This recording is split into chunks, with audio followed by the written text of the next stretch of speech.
Siapa yang nyuruh kamu nanya itu? Baru itu pertanyaan kedua. Iya benar. Iya kan? Tapi bibirnya goyang tapi giginya stay. Siapa yang nanya begitu? Gitu. Nah, kemudian pemerintah mau melakukan standarisasi. Iya kan? Oke.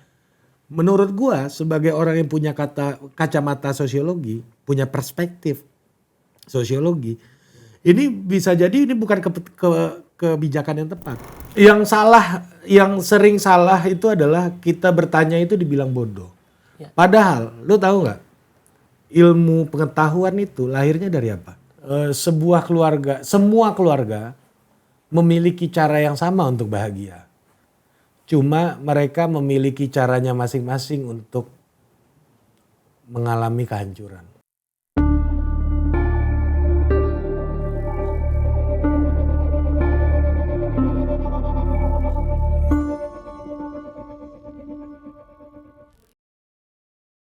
Halo teman-teman semuanya, kembali lagi bersama aku Marcel Widianto di Ilmu Bumi. Ilmu yang langka tapi akan membuat kamu tidak menyangka bahwa ini berguna dalam hidup. Ya, begitu. Kemarin episode 1 gak begini. Iya. Selamat datang Bang Ari Putra. Gini rasanya di acara-acara TV ya. Keren. Pakai dulu kacamata. Pakai kacamata dulu Bang. Ini gunting buat apa sih nih? Ini Bang, gunting Bang, buat memotong pembicaraan. Bang Ari, sehat Bang Ari? Sehat. Kita hari ini nggak ngomongin politik. Nggak.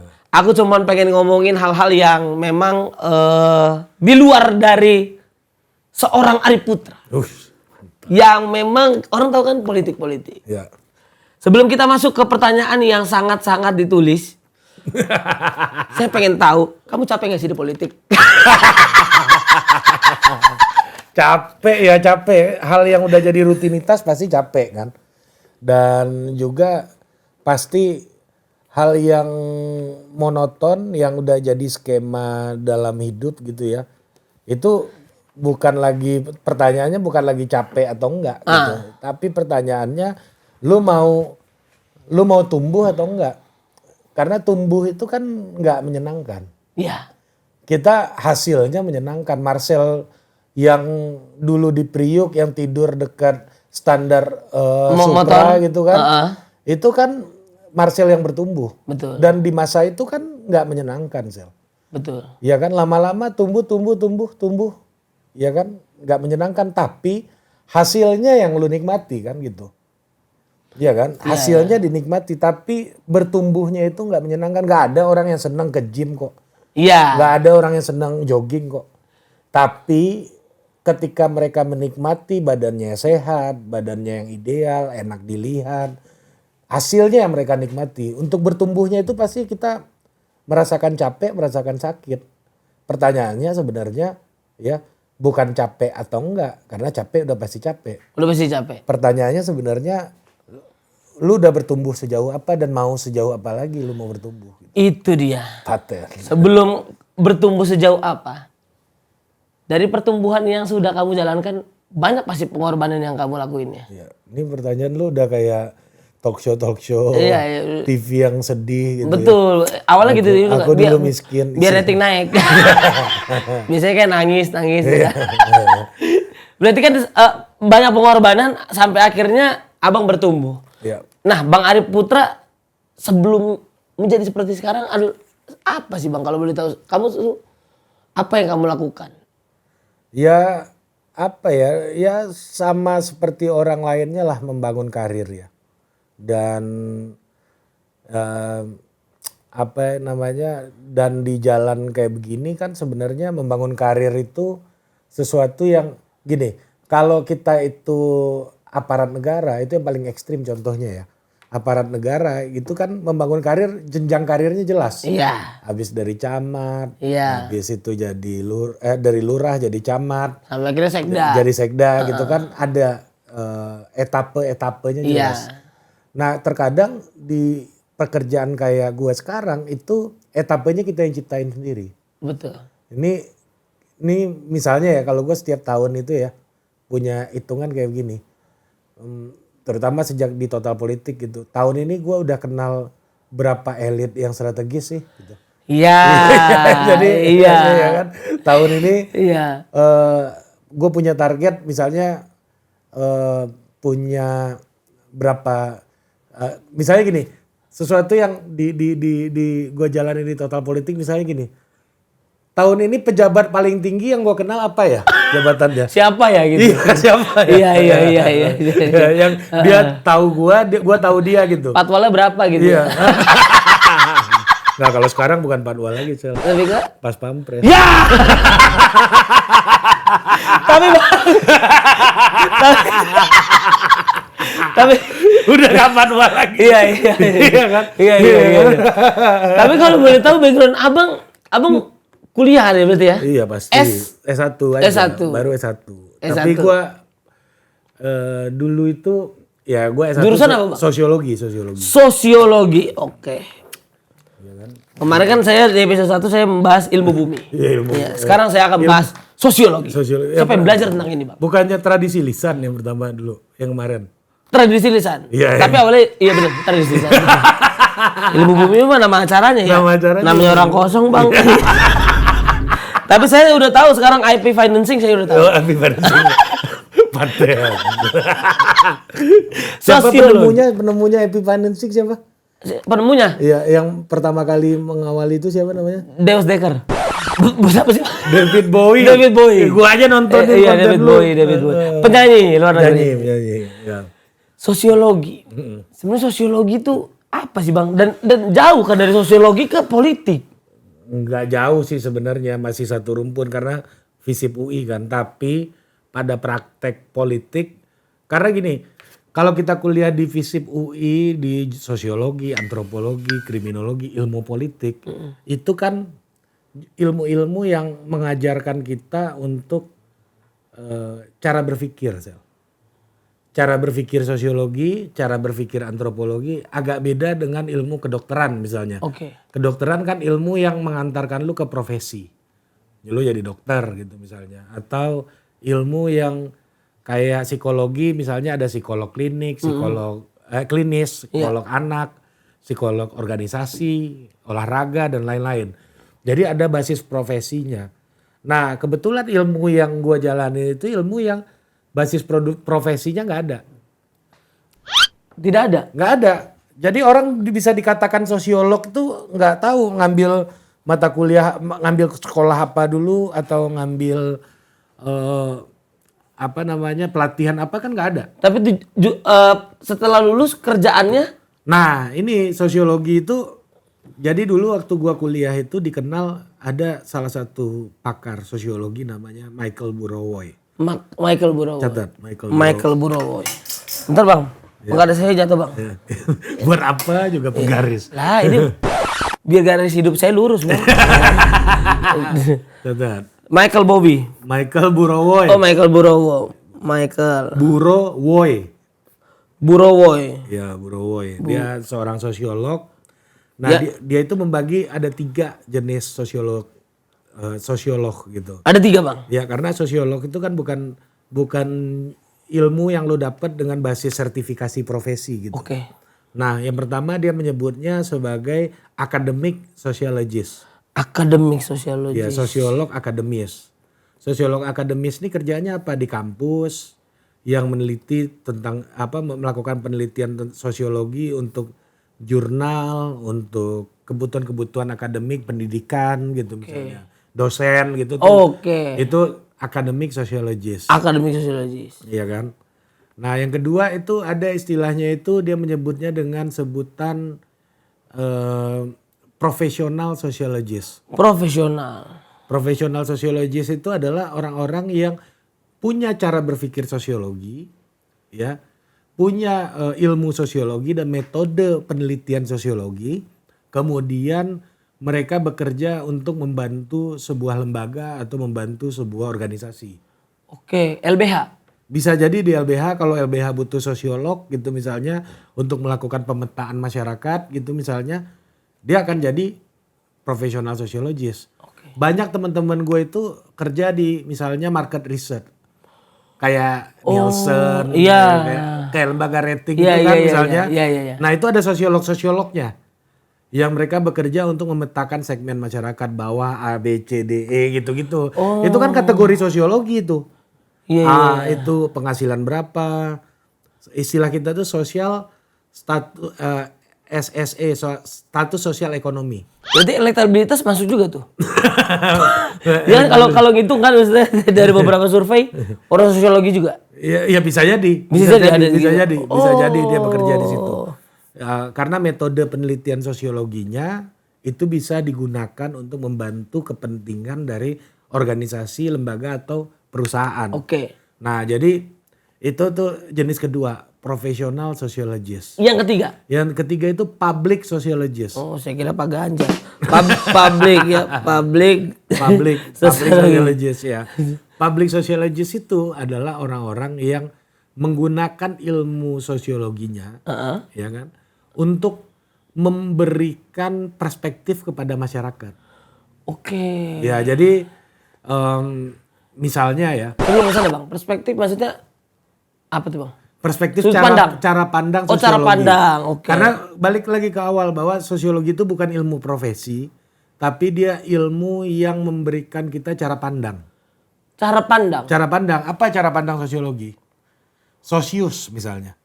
Sosius itu adalah bahwa satu tindakan orang di masyarakat mempengaruhi tindakan orang lainnya. Berarti kalau misalkan nih kita lagi nongkrong, ada cewek lewat, sosiologi bukan? Iya. Bisa kali. Iya, akhirnya misalnya kalau yang lu sweet-sweetin orang Papua gitu misalnya karena ada isu ketimpangan, ada isu dengan cara pandang sosiologi ya, ada isu ketimpangan, ketertinggalan, pembangunan gitu misalnya, itu bisa jadi penghinaan. Oh, cara pandang itunya. Iya, ini kalau kita lihat Iya, misalnya iya. gara-gara sweet cewek, Iya, iya. ya kan, yang mana dia orang Papua, Indonesia Timur gitu misalnya, atau jangan Papua lah, Chinese gitu Iya, misalnya iya, kan, iya. lu sweetin, akhirnya ada konflik, yang di Surabaya tuh kan lu lihat kan, Iya. dulu kan ada asrama Papua dan lain-lain Iya. tuh, ya itu karena kita melihat bagaimana kebijakan atau kehidupan kita nggak pakai perspektif sosiologi. Oke. Ya misalnya ada ketimpangan dan lain-lain, ketika lu sweet bisa aja dulu itu dimaknai sebagai merendahkan orang lain. Oke. Ya ketika dia merendahkan dia akan bertarung untuk harga dirinya gitu. Catcalling itu. Catcalling misalnya. Nah ini gue contohin satu nih. Lu tahu nggak isu toa masjid? Kan pemerintah mau bikin isu toa masjid. Oke. Iya kan? Karena berisik. Iya. Dibilangnya gitu. Mengganggu lah. Mengganggu gitu kan. Mengganggu toa masjid, harusnya orang senang dengerinnya. Iya. Jangan berisik. Iya. Ini baik atau enggak? Kalau kita bilang baik buruk ya ini tujuannya baik-baik aja. Baik. Iya kan. Nah kemudian pemerintah mau melakukan standarisasi. Iya kan. Oke. Menurut gua sebagai orang yang punya kacamata sosiologi, punya perspektif sosiologi, ini bisa jadi ini bukan kebijakan yang tepat. Kenapa? Karena masjid-masjid ya yang menggunakan pengeras suara gitu ya, menurut gua di daerah-daerah perkotaan ya, itu kebanyakan masjid-masjid NU. Oke. Iya kan? Yang mana mereka punya persaingan internal setelah Orde Baru gitu dengan kelompok-kelompok pengajian Islam lainnya. Yang dulu waktu Orde Baru itu Islamnya NU atau Muhammadiyah. Iya. Nah kalau sekarang setelah demokratisasi, jenis macam-macam ragam ekspresi keislaman makin Beragam. beragam, Oke. variatif. Sehingga apa? Sehingga toa masjid itu digunakan untuk penanda teritorial. Identitas. Identitas. Oke. Jangan lu ambil masjid gua. Iya. Ini NU nih di sini. Oke. Ya, jadi suara 100 desibel atau berapapun desibel itu bukan soal berisik atau enggak, tapi ini soal eksistensi. Jadi kalau orang sosiologi akan melihatnya dengan cara itu gitu. Iya. Jadi sosiologi itu lebih kepada sebuah perspektif Oke. untuk melihat masyarakat. Kalau kita berpikir normal dengan logika common sense, akal sehat, common sense. Common sense. Ya, akal sehat. Common rider. Ya. Common Common rider. sense. Saya tahunya Kamen Rider, ini saya baru dengar nih, Common Sense. Common sense, akal sehat atau cara pikir umum bersama gitu kan. Toa masjid bisa kita bilang berisik atau tidak, mengganggu atau tidak. Cuma yang berisik gitu, yang lu tuduh berisik ini, jangan-jangan itu ada soal kompetisi di situ. Yang mana tindakan orang lain, munculnya kelompok-kelompok Islam baru ini, ya kan, yang tadinya di Orde Baru tidak ada gitu ya, menggeser eksistensi mereka gitu. Jadi satu tindakan mempengaruhi tindakan yang lainnya. Nah ini perspektif sosiologi, sosius gitu. Iya. Nah jadi jangan-jangan yang kita anggap baik atau buruk, ada problem yang lebih besar dari itu, yaitu soal eksistensi orang. Jangan sampai NU ini habis nih menurut mereka gitu ya. Gara-gara masjidnya diinfiltrasi gitu ya oleh kekuatan-kekuatan lain gitu ya. Karena ada persaingan internal di situ, jadi pengeras suara itu salah satu ekspresinya. Ini bagi gue yang punya perspektif abang punya kacamata sosiologi lihatnya gitu Sel. Nah bang, sebenarnya bang, abang kan dari tadi kan ngomong itu tertata gini. Sehari-hari abang ngomong begini juga gak sih?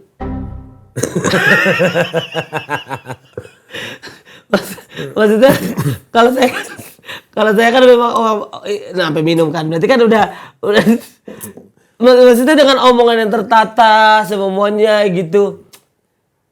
Ada nggak sih seorang Arif Putra yang memang kayak gitu pernah? Ada lah pasti ada. Ada. Momen-momen apa kalau boleh tahu? Ya momen-momen off cam. Kan kalau kamera nggak ada kita lebih bebas ngapain orang kan. Nah menurut sudut pandang Fufu Fafa itu ditit ya. Iya. Ntar di mbek gitu aja ya.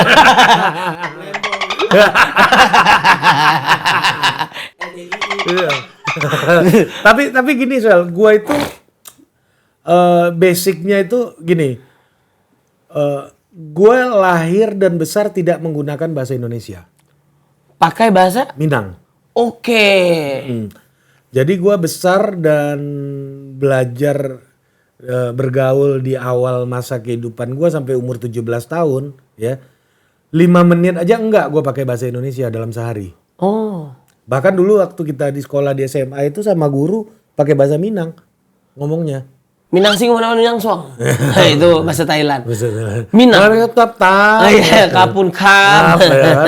Jadi bahasa Minang sehari-hari. Oke. Jadi kemudian. Nah menurut kacamata abang ketika saya begitu bagaimana bang? Enggak. Gue masuk ke kampus. Gue belajar bahasa Indonesia itu dengan bahasa Indonesia yang akademik sebenarnya. Oke. Di awal sehari-hari gue menggunakan bahasa Indonesia.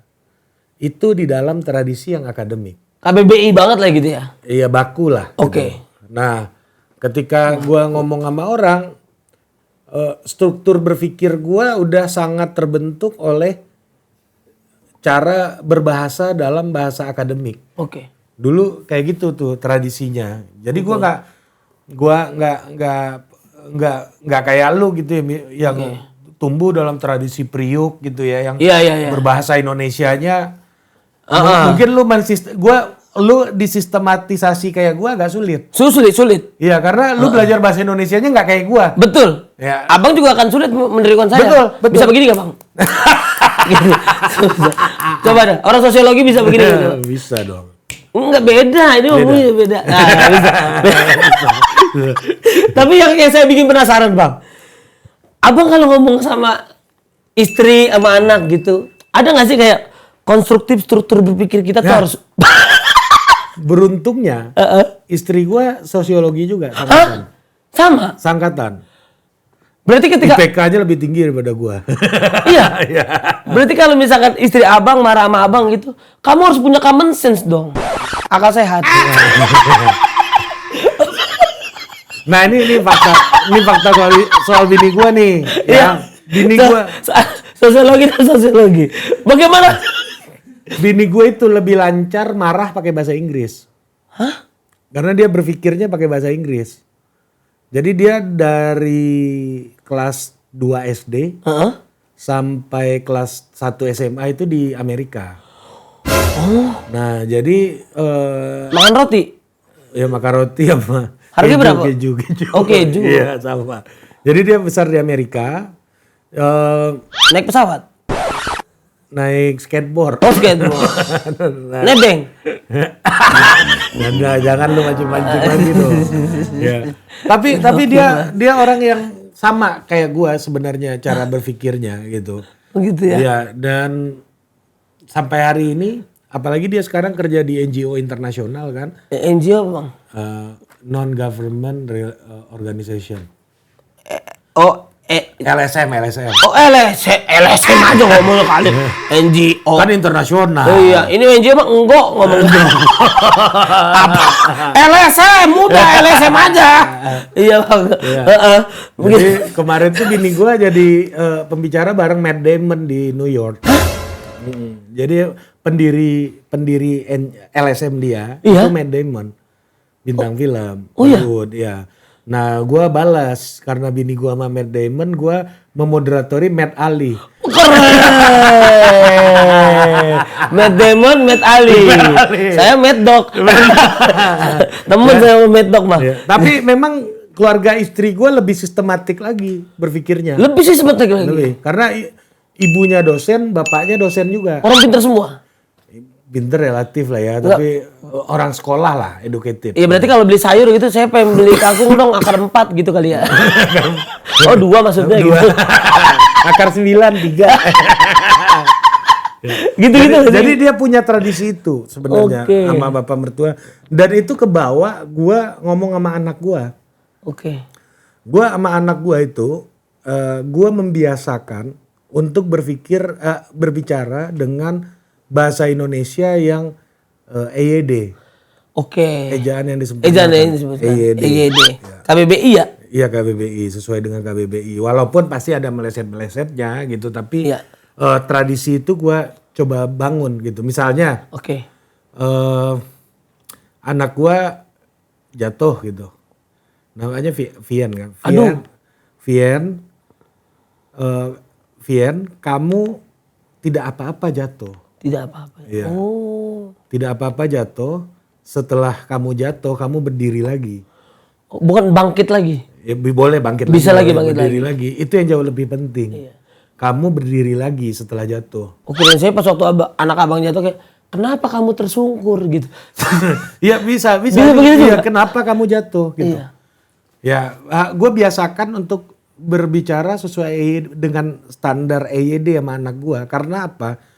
Menurut riset itu membantu untuk membangun cara berpikir yang sistematik. Jadi EYD-nya gitu ya. Misalnya gue bilang, kenapa kamu tidak sekolah gitu? Aku tidak sekolah karena 1, 2, 3. Dia bisa kayak gitu anak gue. Di breakdown. Iya bisa di breakdown. Jadi gue melatih dia untuk berpikir sistematis dan critical thinking. Umur berapa anak? Umur 7 tahun sekarang. 7 tahun? Iya, dan selalu gue melatih dia untuk bertanya. Apapun pertanyaannya, just ask it. Itu yang paling lemah di kultur kita, Sel. Ini belajar sosiologi lagi ya. Gue itu ingat banget waktu kita kecil gitu. Orang tua kita kalau kita udah mulai banyak nanya kan, banyak nanya aja lu. Berisik. Lu nanya terus, lu bodoh. Aku capek mama gitu. Jadi orang yang bertanya di kultur kita itu orang bodoh. Iya juga sih. Padahal. Saya ngalamin tuh. Iya kan? Iya. Lu kalau mau pinter, lu harus ajukan pertanyaan yang benar. Iya. Yang bagus. Untuk bikin pertanyaan yang bagus, lu nggak apa-apa bikin pertanyaan yang buruk dulu. Iya, dan itu saya ngalamin. Saya nanya, dibentak, akhirnya sampai sekarang nggak berani buat nanya. Iya. Lu ingat nggak ada Pak Harto ditanya sama anak-anak, Pak Presiden, kenapa Presiden Indonesia cuma 1? Kan pertanyaan ini negara ini luas. Pak Harto jawab dulu loh. Jawab dulu. Dia jawab dulu, kan Indonesia ini luas. Luas. Kalau pemimpinnya banyak, nanti nggak tahu siapa yang harus diikuti segala macam. Jadi harus ada satu orang. Siapa yang nyuruh kamu nanya itu? Baru itu pertanyaan kedua. Iya benar. Iya kan? Bibirnya goyang tapi giginya stay. Siapa yang nanya begitu? Gitu.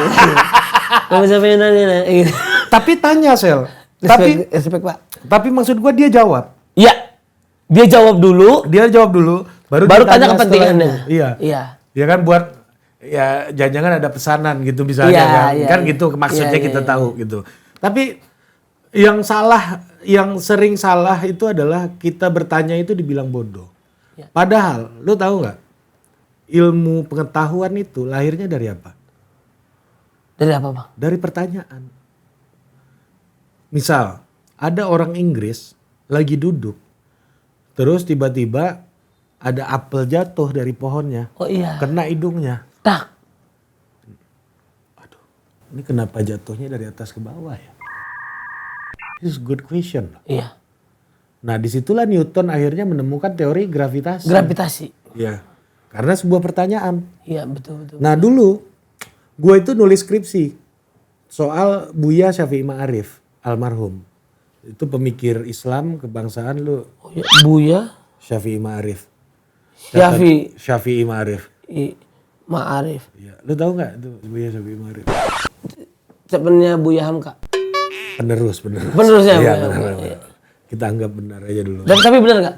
Enggak sih. Oh, iya, Tapi sama-sama Muhammadiyah. Saya kan bertanya Bang. Iya, ya penerus benar. Iya benar. Temen belum tentu. Belum tentu ya. Iya, temen lu juga belum tentu nerusin lu kan? Iya betul. betul. Jangan. Iya kan? Kenapa pembikin skripsi itu? Nah, gua waktu itu mengajukan pertanyaan gini. Ini ada tokoh Muhammadiyah. Pada saat Orde Baru, Muhammadiyah ini berdialektika sama NU gitu. Dialektika. Dialektik itu apa? Tesis, antitesis, sintesis. Oh, panjang banget Bang. Dialektika ya kan? Berdialektika itu artinya Dialog. berbantah-bantahan. Oh, oke. Debat. Iya, berdebat. Berbantah-bantahan. Oke. Itu agak gampang walaupun oversimplify tapi oke lah gitu. Bantah-bantah. Berbantah-bantahan karena lu bilang apa dibantah kemudian menemukan kesimpulan baru. Oke. Nah, itu tesis, lu bilang apa? Tesis, Antithesis. ada antitesis kemudian disimpulkan dengan sintesa. Oh, sintesa. Nah, jadi waktu Orde Baru itu kan NU Muhammadiyah berbantah-bantahan. Muhammadiyah cenderung dianggap lebih puritan, ya kan? NU dianggap lebih kultural gitu waktu di zaman Orde Baru, ya. Puritan tuh apa Bang? Puritan itu lebih pemurnian, Pemurnian. purifying. Purify. Iya. Oh, purify mah saya tahu di Magic Chess ada. Purifier itu. Purify. Iya. Abang nggak tahu kan purify? Apa? Ada purify ya biar kebal kontrol ya. Iya. Ya Magic Chess ada. Jadi- Ini gambarnya nih. Biar kerja lo editor. Jadi lebih memurnikan. Memurnikan. Ya, purifying itu dia memurnikan ajaran Islam. Oke. Kalau orang NU enggak, ini karena tradisi kita kayak begini, maka kita harus hormati juga. Oke. Makanya di Muhammadiyah itu enggak ada tahlilan, di NU ada tahlilan Iya. tradisinya kan gitu. Iya, Muhammadiyah nggak ada toa. Enggak tahu gua ada enggak? Ada lah ya. Di rumah gua sih- beduk biasa. Beduk ada. Ya, beduk. NU ada beduk, di Muhammadiyah enggak ada beduk. Kalau nggak salah ya. Ya kan gitu tradisinya. Iya. Ya kan? Ini berbantah-bantahan nih, berdialektika. Nah, setelah Orde Baru, kenapa ada orang Muhammadiyah yang berpikirnya lebih kultural kayak Syafi'i Ma'arif? Oh. Jadi pertanyaan gue itu aja sebenarnya. Nah gunanya kita tahu itu apa Bang? Ya karena kita kan bisa belajar bagaimana sebuah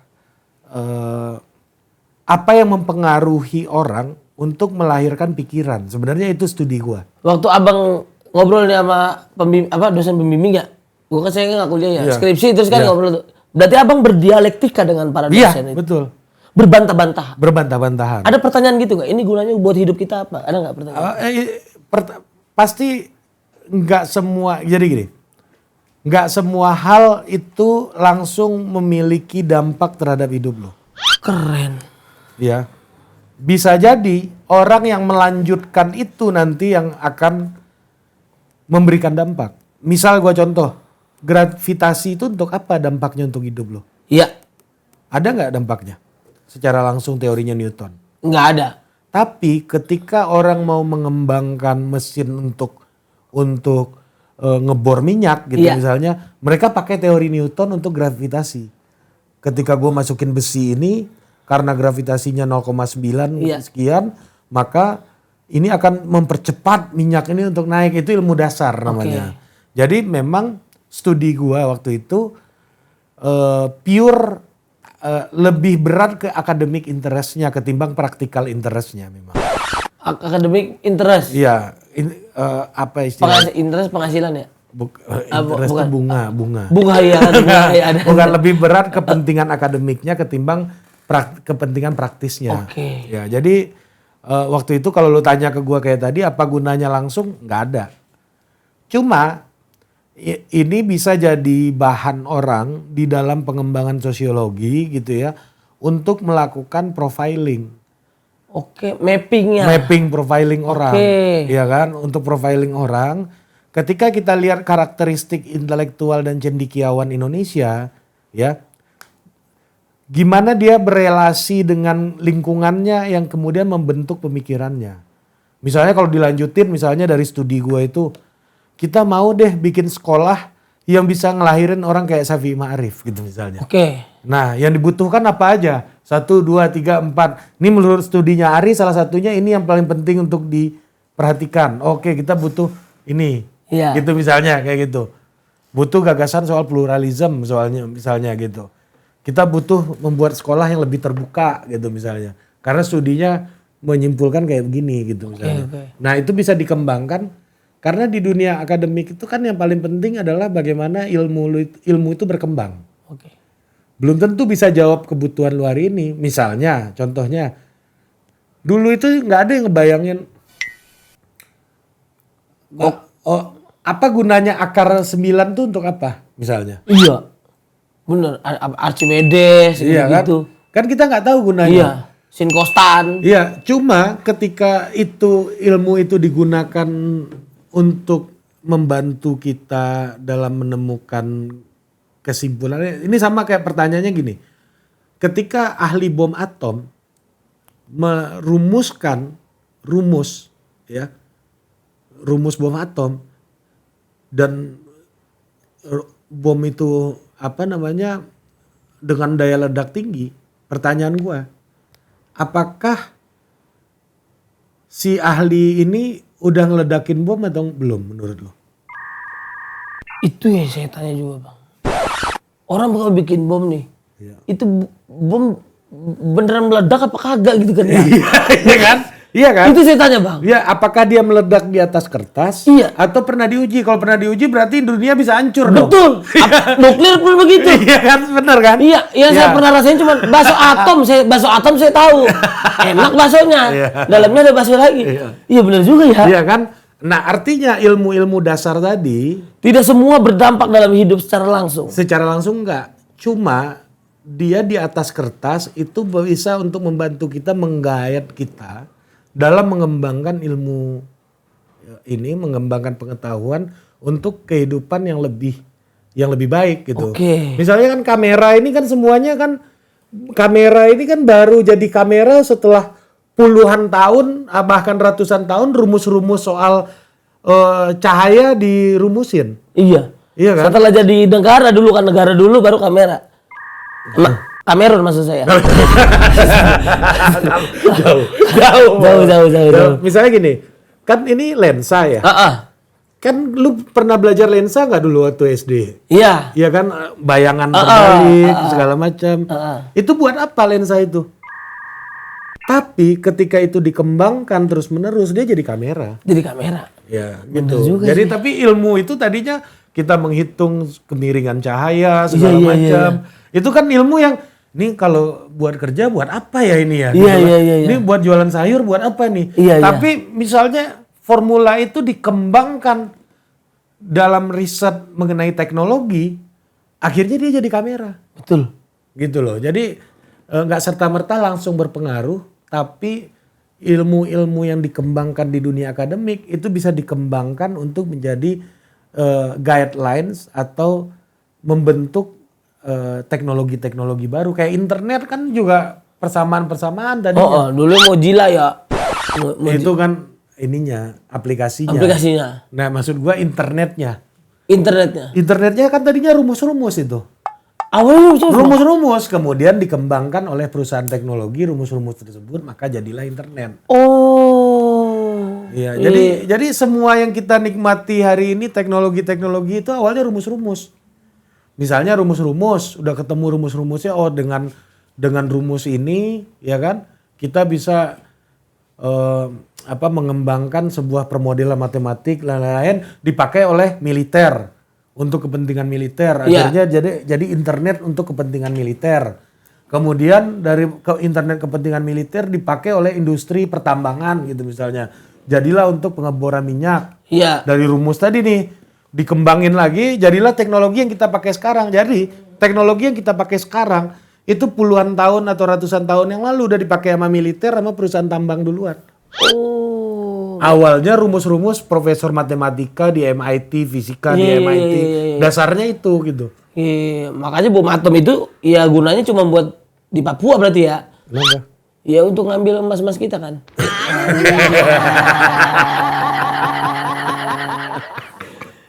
Terlalu lah Sel. Teman-teman kita. Tapi itu prinsipnya kalau lu nanya academic sociologist, balik lagi ke teori gua tadi, ya gunanya yang paling penting untuk kebutuhan akademik dulu. Tapi sejujurnya Bang, saya tahu sosiologi itu tahu nggak dari mana? Mana? Dari film Ipar Adalah Maut. Iya, bini gua lagi nonton. Apa lu nonton belum? Belum, bini gua yang nonton. Apa harus nonton Bang? Di Netflix tuh ada. Jadi Ipar Adalah Maut itu Bang, yang laki-lakinya itu dia adalah guru sosiologi keluarga. Dosen. Dosen. Iya. Dosen sosiologi keluarga. Di Semarang ya? Di Semarang. Iya, gua denger bini gua lagi nonton sebelah gua. Nah, Abang sosiologi apa? Gua dulu belajar sosiologi politik. Oh, beda. Ya ada beberapa. Jadi ada beberapa jurusan Bang. Ada beberapa fokus pendidikan, politik. Ya pokoknya semua yang ada hubungan sosiusnya bisa lu sosiologiin. Oke. Ya, jadi sosiologi keluarga itu kan kita belajar misalnya kultur dari keluarga kelas bawah. Iya. Siapa yang mengambil keputusan di keluarga gitu misalnya. Siapa yang kelasnya paling tinggi. Iya. Ya kan misalnya untuk keluarga nelayan pesisir misalnya ini studi disertasinya ibu mertua gua nih. Disertasi itu tugas akhir untuk S3. Ya. Nah, ini disertasinya ibu mertua gua. Jadi dia meneliti bagaimana keluarga nelayan di pesisir Jakarta. Daerah Kepulauan Seribu yang dia teliti Kepulauan Seribu dekat tempat lu lah itu. Iya. Ya kan Kepulauan Seribu. Jauh tapi. Ya. Ekonominya. Ya jauh. Jadi dia menemukan bahwa untuk keputusan-keputusan ekonomi, walaupun perempuan di sana memegang uang, memegang sumber daya, uang dan lain-lain gitu ya. Tetapi untuk semua keputusan yang menyangkut dirinya dia tetap harus minta persetujuan suami. Oh iya Bang? Ya itu temuan disertasinya. Iya, Jadi walaupun punya uang belum tentu keputusan ada penuh di tangannya. Iya sih. Iya karena kan jauh Bang, maksudnya mau kemana dia kan ke pasar harus lewat laut dulu. Iya. Apa gimana? Itu kenapa seperti itu Bang? Iya pengaruh kultur dan lain-lain ya. Termasuk juga itu mungkin juga karena ada di pulau, jadi kalau mau menyeberang itu butuh laki-laki yang jalan, yang bantuin transportasi ya mungkin juga. Cuma misalnya untuk keluar malam gitu misalnya, si ibu-ibu ini harus dapat approval dulu dari suaminya. Walaupun uangnya lebih banyak daripada suaminya kan, kalau nelayan kan musiman. Kalau mereka itu punya industri yang hari-hari, punya pekerjaan yang hari-hari untuk penghasilan hari-hari. Cuma walaupun independen secara ekonomi, tapi secara budaya mereka tetap harus mendapatkan approval dari suaminya. Ini temuan disertasinya kayak Iya, gitu. iya, iya, Ini iya, sosiologi keluarga nih kayak gini nih. Hubungan yang ada dalam keluarga. Karena gini, sosiologi keluarga, lu tahu nggak? Institusi paling kecil di dunia apa? Institusi paling kecil. Iya, Kagak tahu. pernikahan. Cuma ada 2 orang, laki-laki, perempuan, atau kalau di barat misalnya yang udah mengakui LGBTQ, laki-laki sama laki-laki atau iya. perempuan sama perempuan gitu. Berarti lagi semangat itu. Hah? LGBT. Kenapa? Lagi bete.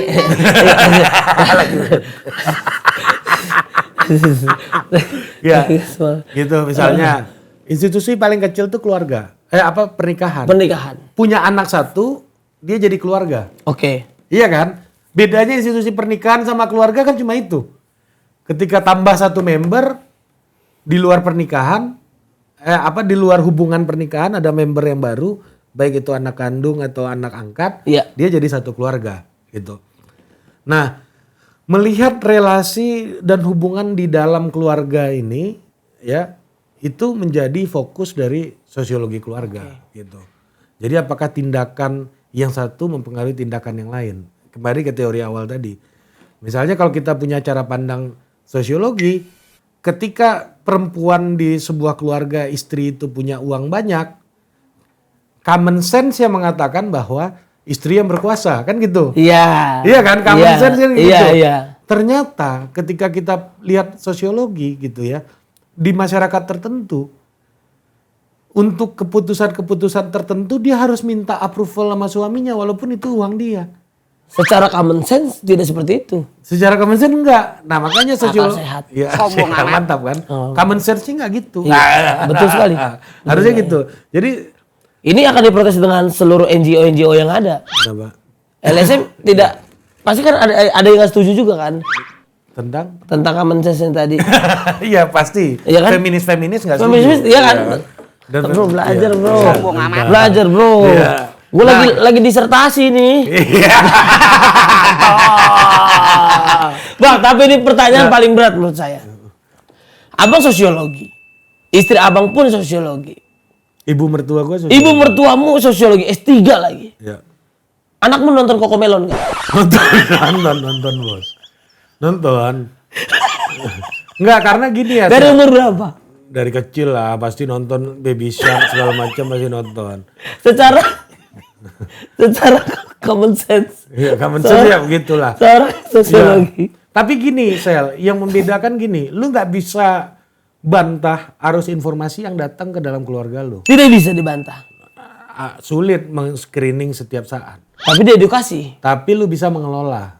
mengelola. Iya. Apa beda? Kenapa dikelola? Karena kalau nggak dikelola kan nggak ada aturan mainnya. Oh. Kalau gua sama anak gua 10 menit. Oke, dia nonton handphone 10 menit, selesai 10 menit, awal-awal gua kasih alarm. Tapi sekarang kalau udah 10 menit, Udah dia? udah ya nih. Keren. Jadi itu karena dibiasakan dikelola. Nah, makanya dalam sosiologi, setiap institusi itu selalu ada nilai, selalu ada aturan. Kenapa banyak orang yang sekarang misalnya memilih unmarried kayak Budi gitu? Iya. Karena nggak mau ada aturan. Oke. Ya kalau kita udah jangankan pernikahan, lu pacaran aja pasti ada aturan. Pasti ada aturan. Yang nggak tertulis tentunya Iya. kan nggak semuanya harus tertulis Iya. gitu. Pernikahan juga kayak gitu. Iya. Di dalam pernikahan itu suratnya aja yang sama dari Sabang sampai Merauke. Iya, iya. Tapi aturan dalam sebuah pernikahan beda-beda gitu. Sama juga keluarga. Keluarga itu kartu keluarganya aja yang sama dari Sabang sampai Merauke. Betul. Tapi aturan dan gagasan, idenya, nilainya kan akan beda-beda. Makanya gue ingat seorang novelis dari Rusia namanya Leo Tolstoy. Anjay. Catat. Novelis Rusia. Iya. Ura gitu-gitu. Udah. Novelis Kepikiran aja dia. Rusia. Ya. Leo Tolstoy. Tolstoy. Oh. Nah, jadi dia bilang kayak begini. Sebuah keluarga, semua keluarga memiliki cara yang sama untuk bahagia. Cuma mereka memiliki caranya masing-masing untuk mengalami kehancuran. Wow. Kalau cara bahagia kan sama semuanya, berkumpul, Iya. ya kan, berbagi, Iya. saling merasa satu sama lain. Cuma menghadapi kehancuran kan caranya beda-beda. Ada yang karena meninggal, Iya. ada yang karena tidak sepaham, Betul sekali. ada yang karena tidak macam-macam lah gitu. Ada banyak dialektikanya. Karena pengkhianatan, macam-macam. Betul. Jadi Tolstoy bilang gitu, caranya sebuah keluarga bahagia itu semuanya sama. Cuma cara mereka untuk hancur itu yang berbeda-beda semuanya. Gitu. Jadi dalam sosiologi keluarga juga sama gitu, bahwa karena gua dan istri gua punya perspektif itu gitu ya. Kita sama-sama kuliah sosiologi gitu. Walaupun bini gua berkali-kali bilang, Kiki itu bilang, aku udah gak ingat lagi teori-teorinya. Tapi dalam praktek dia lakukan itu. Jadi dia dengan sadar betul bahwa melihat institusi keluarga ini ada nilainya. Jadi nilainya harus kita buat. Normanya harus kita buat. Aturan mainnya harus kita buat. Oke. Ya jadi anak gue tuh kayak gitu. Dibebasin aja nggak anak abang? Iya. Tapi tetap masuk dalam aturan mainnya. Aturan mainnya. Kalau ntar dia kuliah seni rupa boleh? Nah itu juga tuh. Kemarin gue sempat ada podcast sama siapa namanya, Ananda ya, Base Indonesia itu. Pertanyaannya menarik tuh. Anak dia diskusinya soal dinasti politik. Dinasti politik. Jadi dia bilang bagaimana cara membangun dinasti yang baik. Oke. Kira-kira itu pertanyaannya. Iya. Jadi gue bilang kayak gini, anak lu kalau mau masuk politik gimana? Lu setuju atau enggak gitu? Kalau lu mau anak lu masuk ke politik gitu. Ya masuk ke dunia politik lah gitu kan. Kalau gue masuk partai, anak gue masuk ke politik gimana? Kalau gue bilang gini, kita serahkan aja ke mekanisme yang ada. Karena dunia politik ada aturannya sendiri, ada institusinya sendiri. Kalau dia mau jadi pejabat publik, ya udah lu masuk ke partai politik dong. Gak ada masalah, biar partai politik yang menguji lu nanti. Oke. Lu layak nggak untuk jadi pemimpin? Lu dinilai layak nggak oleh masyarakat dengan track record lu gitu. Itu satu. Nah dalam kasus ini anak gua mau jadi apa? Kalau lu mau jadi musisi, lu ambil kuliah kedokteran, ya agak berat. Iya. Iya kan? Iya. Kalau lu mau jadi dokter, ya lu harus sekolah kedokteran. Betul. Kalau lu mau jadi musisi, ya lu ambil sekolah musik, ya ambil dong. Kalau anak abang pengen jadi anak pang? Ya nggak apa-apa lah. Gak apa. Ya nggak apa-apa lah. Pang kan aliran musik. Itu sih. Iya kan? Tapi oke lemfok gitu gak bang? Ya. Gini, gue itu ya. Ketemu sama banyak orang-orang yang ekspresi musiknya. Jadi kalau ekspresi musik menurut gue, ya.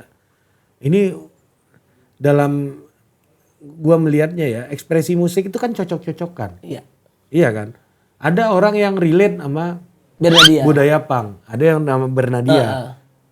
Kapan lo undang Bernadia? Nanti kita kabarin. Iya. Dia lagi padat-padatnya nih. Padat dia. Ya jadi ada yang relate musik, ekspresi musik lu kan gak bisa batasi. Betul. Iya kan? Nah cuma ya kita harus bikin rule of the game-nya. Gue sih buat anak gue, apapun yang dia mau tuju, yang penting dia serius di situ, itu yang paling penting. Kalau lu mau jadi anak punk, berkarir sebagai musisi punk, ya jadilah yang terbaik dan yang terhebat di situ. Banyak kok anak punk yang jadi tokoh dunia, misalnya Billy Joel Armstrong gitu misalnya. Joel Armstrong. Billy Joel Armstrong. Billy Joe. Siapa itu? Anak pang. Vokalis Green Day. Oh iya. Iya kan anak You punk. wanna be American idiot. Tom Lee Wafa. Iya. Anak pang nih. Anggota DPR. Sekarang anggota DPR. Iya, ya nggak apa-apa gitu loh. Jadi ya kalau gue sih pada prinsipnya lu yang gue selalu sama anak gue dan istri gue di keluarga itu yang paling jadi tekanan gue adalah pilihan itu lu yang bertanggung jawab. Oke. Ya kan? Yang gue akan kecewa lu nggak bertanggung jawab sama pilihan lu. Iya. Itu poinnya. Tapi selama itu pilihan lu dan lu mau bertanggung jawab menjalankan semua prasyarat-prasyaratnya, Nggak ada yang gampang Sel di dunia ini Sel. Emang jadi stand up comedian bagus gampang? Enggak kan? Lu ini kan prasyaratnya lu harus nulis, Iya. lu harus observasi, Lucu. beli bokep, Ya, enggak, bantu UMKM. Iya, bantu UMKM. gitu kan? Jadi itu tuh kan semuanya prasyarat-prasyarat lu untuk bertanggung jawab dengan pilihan lu. Jangan hidup itu kan. Iya, itu yang jauh lebih penting. Nah kita harus jadi yang terbaik di kolam kita. Iya, dengan cara apa? Lu bertanggung jawab. Kayak gua misalnya, gua jadi content creator. Enak nggak jadi content creator? Ya enak lah. Maksud gua orang kenal kita. Iya. Banyak urusan kadang-kadang yang orang lain susah kita jadi lebih gampang. Iya. Ya itu kan enaknya. Cuma kan ada tanggung jawab gua yang juga harus gua kerjakan. Betul. Ya misalnya gua harus belajar, gua harus baca buku, gua harus mau sampai tengah malam ngobrol sama orang untuk tahu lebih banyak. Sampai pagi. Sampai pagi. Pulang pagi, bangun pagi.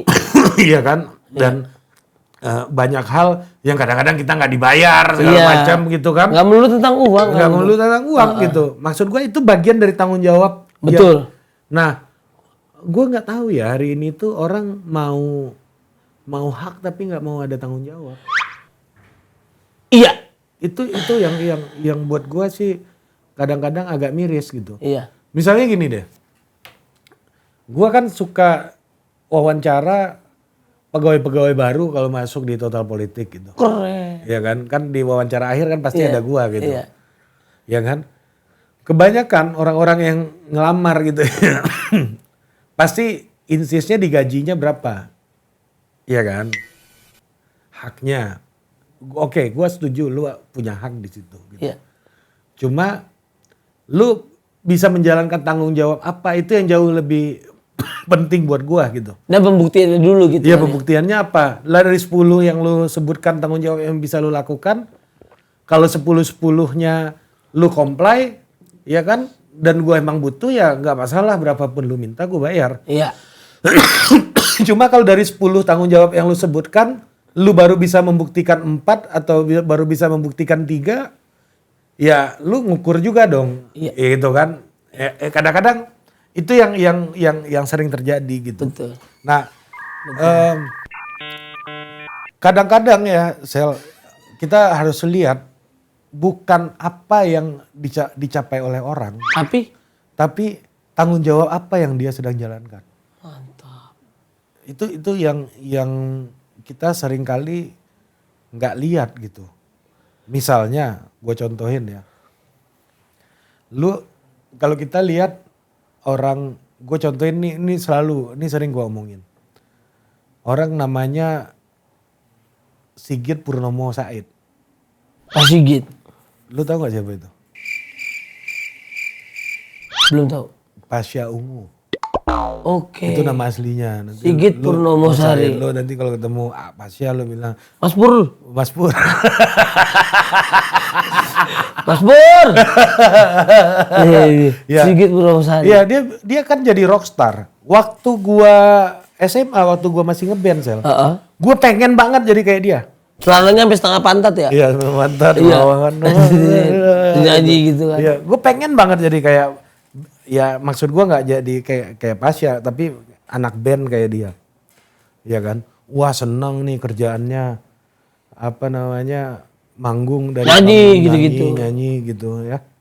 Lagunya itu aja. Ya, tapi tanggung jawab yang ada di balik pekerjaan Pasha, lu pernah tahu nggak? Dia cerita sama gue, apa yang menyenangkan setelah jadi wali kota ini, Kanda. Gue manggilnya Kanda. Gue kayaknya punya hidup yang normal. Kenapa gitu? Karena dulu waktu ngeband, gue memang datang ke seluruh Indonesia, tapi pemandangannya sama. Bandara, hotel, panggung. Bandara, hotel, panggung. Bandara, hotel, panggung. Hidup gue cuma itu.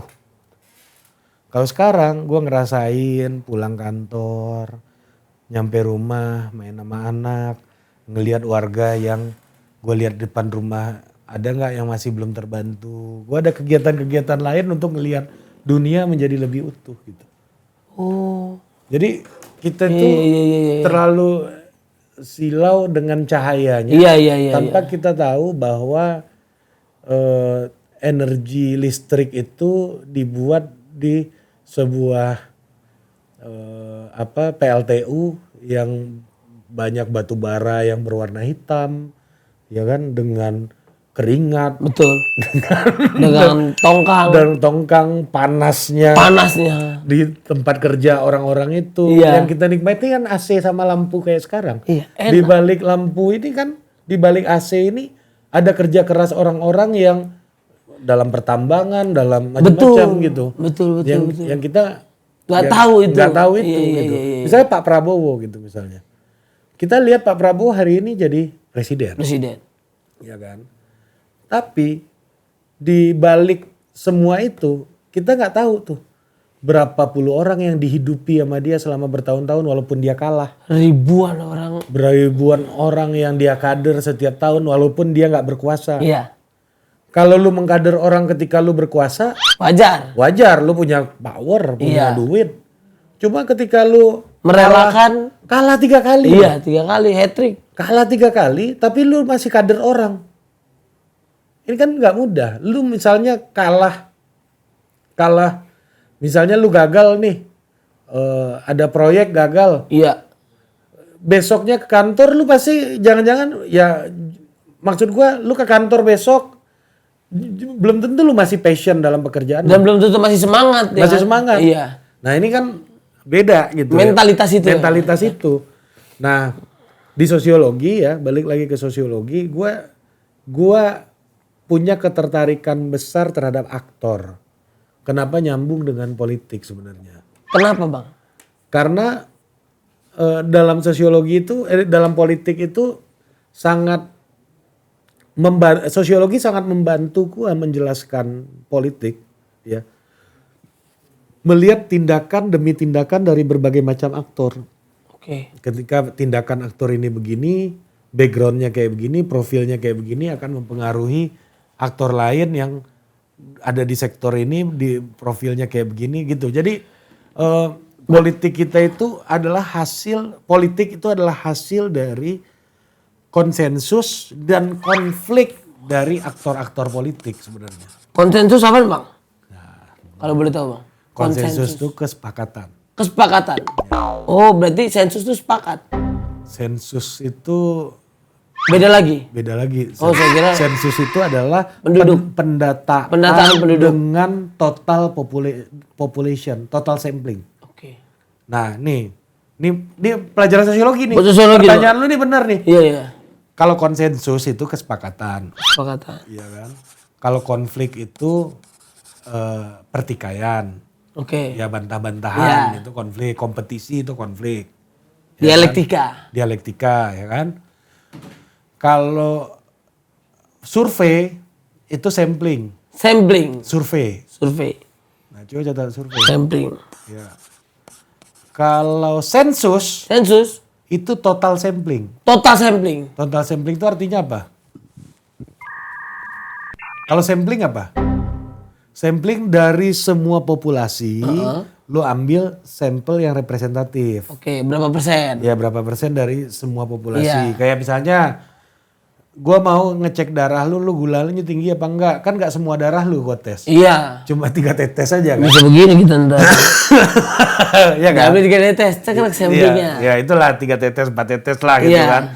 Enggak sebotol juga kan gitu. Itu sampling. Kalau total sampling, semuanya dicek. Kalau total politik?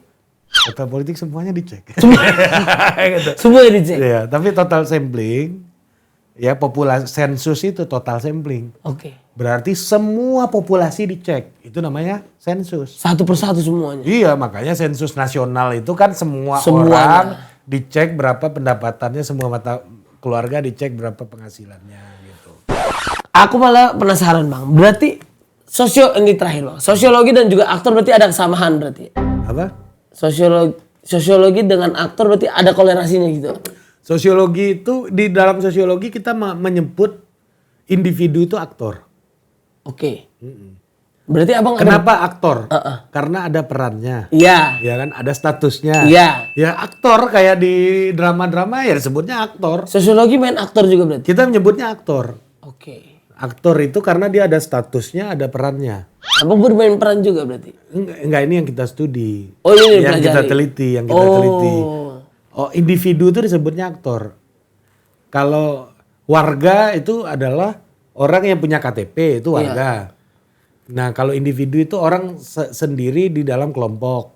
Itu individu, satu orang. Oke. Kalau di sosiologi, satu orang per orang itu kita sebutnya aktor. Oke. Nah, aktor itu punya status, punya peran. Ya kan? Nah, ketika aktor itu melakukan sesuatu dan kemudian mengakibatkan perubahan, ya kan? Jadi aktor nih, gara-gara dia tanda tangan, ya misalnya Gus Dur itu aktor politik. Ketika Gus Dur tanda tangan bahwa Imlek boleh dirayakan gitu, ada barongsai lagi gitu, boleh dirayakan, ditandatangani sama Gus Dur. Yang tadinya nggak boleh jadi boleh. Gus Dur berubah dari aktor jadi agen. Keren. Nah, gitu dia disebutnya agent habis itu. Makanya kalau lu bilang agen minyak membuat orang dari nggak punya minyak jadi punya minyak. Iya. Makanya dia disebutnya agent. Gitu. Iya. Jadi agent tuh ada beberapa aktor tuh. Aktor itu bisa berubah jadi agent ketika sebuah tindakan dia mengakibatkan perubahan. Nah dia disebut agent. Berarti Pak Anies disebut siapa? Apa? Ketika dia melakukan perubahan. Di koalisinya dia menjadi agen di koalisinya. Agen di koalisi perubahan. Iya, tapi apakah koalisi ini bisa membuat perubahan untuk ke Indonesia? Belum berhasil dia berubah jadi aktor politik, jadi agen politik karena belum menang. Cuma kalau dia menang, ternyata dia bisa bikin perubahan, dia memang jadi agen perubahan. Oke. Bukan hanya koalisi perubahan. Kalau sekarang kan cuma koalisi perubahan. Karena buat menang aja nggak berhasil gitu. Oke Bang, kita bener kan gitu kan logikanya. Betul. Iya. Tapi Bang, kalau nggak ada total politik, Abang lulusan sosiologi, Abang ngapain sekarang Bang? Kalau boleh tahu. Apa ya sekarang ini paling ya jadi tukang sensus penduduk. Jadi peneliti lah di lembaga-lembaga. Jadi peneliti di lembaga-lembaga. Yang gitu sampling. Ya, tukang sampling. Nah sekarang di KTP Abang kerjaan Abang apa? Sosiologi. Masih mahasiswa. Umur 35 tahun. Tapi kan KTP gue bikin pas SMA. Iya, tapi ini tidak common sense Bang. Belum common sense. Masih mahasiswa. Tapi kalau boleh tahu, apa yang Abang pengen bilang ke seluruh teman-teman yang sekarang belajar sosiologi? Ini bagus banget nih. Iya kayak gue bilang. Karena kan ada yang bisa merasa salah jurusan kan? Iya. Atau apakah gitu. Jangan lupa sosiologi itu cara berpikir. Lu gak akan dibawa kemana-mana oleh sosiologi. Karena dia cuma cara berpikir. Yang akan membawa kemana-mana itu tangan lu, badan lu, ya, mulut lu. Ya. Itu yang membawa lu kemana-mana. Jadi perkuatlah tangan lu, perkuatlah kaki lu, perkuatlah mulut lu dengan keahlian-keahlian lain. Karena kita punya cara pandang sosiologi itu udah satu langkah lebih maju dibandingkan orang yang gak belajar sosiologi. Dalam memahami masyarakat nih. Oke. Karena kita hidup di tengah masyarakat kan. Oke. Ya kan. Terutama ya sosiologi, antropologi dan ilmu-ilmu sosial lainnya ya. Ini gua rasa sih berlaku umum. Ya. Perkuatlah tangan lu dengan skill lain gitu misalnya. Lu bisa skill apapun gitu ya. Itu jadi tangan. Terus jadi sosiologi itu cara berpikir. Lu bertindak, tangan lu banyak pengalamannya dengan berbagai macam kegiatan lainnya gitu. Jadi gua sih melihat karena sosiologi itu cara berpikir, ya udah lu perlakukan dia sebagai cara berpikir. Cara berpikir ya itu adalah cara lu untuk melihat dunia. Oke. Ketika lu udah melihat dunia dengan cara pandang sosiologi, lu pasti akan melihat dunia dengan penuh warna, nggak hanya hitam putih gitu, nggak hanya baik buruk atau benar salah. Cuma butuh banyak warna. Dulu dosen pembimbing gua, salah satu dosen gua almarhum namanya Iqbal Jayadi itu pernah ngomong kayak gini. pakai sosiologi. Sosiologi itu enggak itu kacamata yang memperkaya pandangan lu soal berbagai macam warna di dunia ini. Bukan hitam putih. Jadi jangan melihat dunia kayak sinetron. Iya. Sinetron tuh orang jahat semuanya. Pakai mobil hardtop. Iya kan. Orang baik semua nggak ada celahnya. Iya. Jadi manusia itu tengah-tengah. Jadi dia punya analogi gini, Tuhan itu menciptakan malaikat, terus menciptakan iblis kata dia. Iya. Malaikat ini baik banget, gak ada hawa nafsunya. Iblis ini gak jahat dan hawa nafsu semua isinya. Nah ketika melihat dua warna ini Tuhan bilang, wah kok jadinya begini-begini aja ya. Kayaknya gue butuh yang lebih banyak warnanya diciptakan sama manusia gitu. Akhirnya ada masih bisa. Iya, manusia itu banyak warnanya, ada iblisnya, ada setannya. Iya, udah ada yang di tengah-tengah. Iya, jadi manusia itu di tengah-tengah gitu. Iya, ada yang people pleaser. Iya, macam-macam jenisnya. Banyak sekali hari ini kita dapat tepuk tangan untuk Bapak Ari Putra. Thank you Marcel. Terima kasih Bang, karena nggak semua hal berdampak dalam hidup. Tapi bagaimana cara pandang kita untuk melihat hidup lebih berwarna. Iya. Ini dia sosiologi. Terima kasih. Terima kasih banyak.